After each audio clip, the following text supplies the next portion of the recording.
La WWE tiene por base formar gimmicks que simpaticen con el público o que estos logren ser odiados de forma grotesca o legítima con el fin de establecer a sus heel y faces de cara al storyline de la empresa. En muchas ocasiones vimos a grandes héroes nacer para enfrentar las adversidades de enfrentar villanos establecidos en la empresa. Muchos tomamos a Hulk Hogan como el Real American, The Rock, el chico popular que se pasaba por todos ya saben dónde, Stone Cold, el tipo antisistema que lidió guerras con Vince McMahon, y más actual y completo, John Cena, el tan nombrado héroe de los niños. Tan héroe que su gimmick sobrepasa a la persona. Sin dudas la personalidad de John Cena es algo que él mismo ha cuidado a través de los años, evitando escándalos hasta por vender un auto.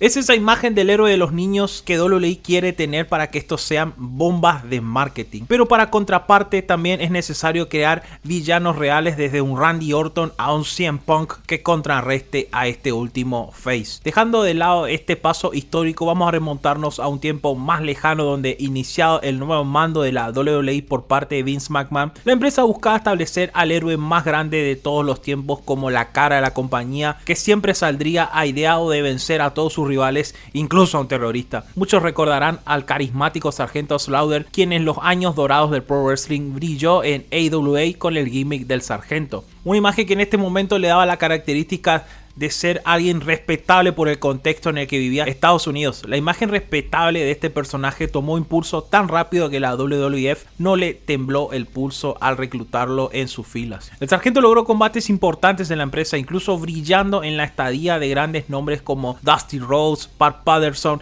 Ric Flair y también lugar de la leyenda Bob Backlund, quien deslumbraba al público en todos sus shows. Si bien el Sargento logró ir en busca del título de la WWF, este falló al intentar frenar el gran impulso de Bob como cara de la empresa. La carrera del Sargento marchaba bien en WWF, pero llegó Mattel para hacerle una oferta que no podía rechazar. Fue tan grande el éxito del gimmick del Sargento que Mattel lo buscó para el relanzamiento de G.I. Joe, una línea de figuras que, si bien ya tenía bastantes años en el mundo de la figura de acción, resurgió por parte de Mattel para competir con las figuras de Star Wars de Kenner, quien luego de la película sumaron un éxito muy grande. G.I. Joe no solo fue impulsado por una serie, sino que también por cómics y un brutal merchandising del cual el Sargento Slaughter formó parte e incluso tuvo su propia figura de acción, convirtiéndose en quizás el primer luchador en dar ese salto a la cultura pop, pero de una forma muy abismal. Esto no le gustó mucho a Vince McMahon, quien lo obligó a decidir, y este se alejó por un tiempo del ring para asegurar su lugar como figura de G.I. Joe. Este estatus como parte de G.I. Joe, prácticamente el soldado americano le dio una imagen más respetable aún al Sargento, quien para muchos hasta era una motivación para formar parte de las Fuerzas Armadas de los Estados Unidos.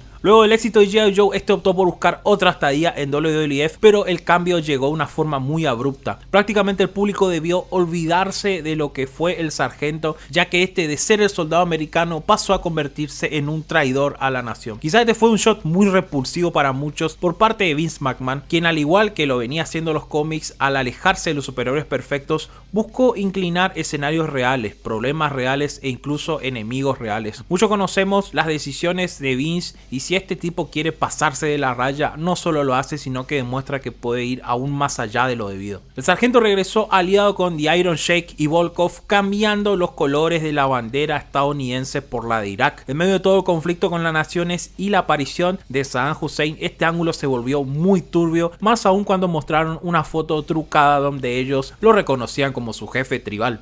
Muchos expertos le tiran a WWE que debido al contexto fue muy fuerte la decisión de la WWE al mandar este ángulo con un final anticipado, el cual era que el gran héroe americano conquiste a los malos en esta historia. Lamentablemente el boom empezó y terminó rápido. El escenario final prometía llenar un estadio que más tarde debió ser cambiado por la poca venta de boletos, que no fue lo que esperaba la empresa. Y otro punto también a resaltar fue el terror que vivió el Sargento Slaughter, y lo digo porque constantemente recibió amenazas de muerte, e incluso se reportó que en varias ocasiones debieron intervenir en las arenas por amenazas de atentados contra él. Incluso el personaje se le había salido del control a la WWE, que optó por buscar sellar el final luego de que este haya logrado alzarse con la máxima presea de la empresa. El buqueo del Sargento lo interpretó muy bien, al punto que dio enérgicas promos en las que se le notó el compromiso con el cual puso este papel en juego luego de haber sido tantos años el soldado americano. Lamentablemente al público poco a poco dejó de importarle, debido a que el pro wrestling siempre manejó aspectos al igual que en los cómics, que cuando se meten en el panorama político a la gente deja de importarle. Al público no le agradó mucho este ángulo. A los fanáticos de esa y quizás esta también, le interesa más el ángulo del bueno contra el malo sin que lleve un contexto polémico o real. Por algo para muchos fans, el wrestling fue un escape de ficción para disfrutarlo como fanático. Es prácticamente mirar un cómic en live action. Y quizás otro punto también para no ver tan temible a este personaje, el sargento, fue que no parecía muy creíble para vencer a Hulk Hogan. Era más que obvio que con que Hogan amague el Atomic Leg Drop ya dejaba knockout al personaje de Irak. Quizá esto debilitó bastante la expectativa de los fans.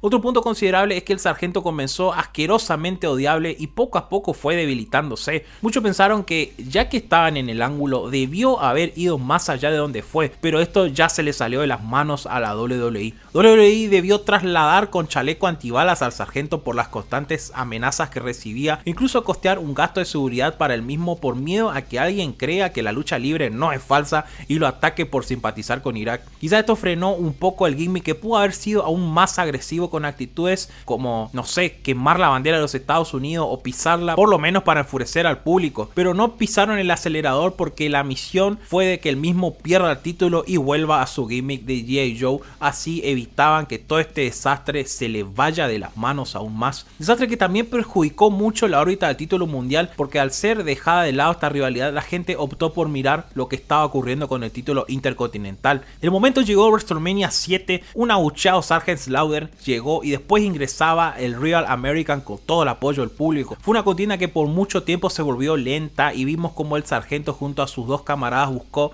mediante todos los medios intentar derribar a Hulk Hogan, incluso a base de silletazos, dejándolo bastante malherido al punto que se vio empapado en sangre el rostro del Hulkster. El sargento fue más allá, trayendo la bandera de Irak para envolver a Hulk Hogan, haciéndole un pin que para mí es uno de los más brutales de todos los tiempos. Luego el Hulkster se levantó, arrancó la bandera y fue así que el héroe americano destruyó al sargento Slaughter para llevarse la victoria y el título de la WWF, para agitar la bandera en lo alto, que fue el cierre perfecto de esta edición de la vitrina de los inmortales. Con esto se terminó de sellar el personaje del sargento, que momentos después regresó a su antiguo rol como el soldado estadounidense, dejando de lado su simpatía con Irak. Fue así que la WWE abortó este plan de crear un heel con contexto social y político muy polémico. Pudo haber sido más asqueroso, pero la misma empresa decidió por dar marcha atrás, a pesar de que, según habían reportado en ese entonces, Vince quería ir más allá, pero fue aconsejado no explotar esto porque podría terminar muy mal, tanto para la empresa como para la venta de boletos. Quizás este fue uno de los tantos ángulos polémicos propuesto por la WWE que hoy, siendo PG, ni se les ocurriría planear algo así. Es más, tratan de escapar del contexto bélico, incluso evitando mención al más reciente conflicto bélico. Mucho se habló en el momento de este storyline,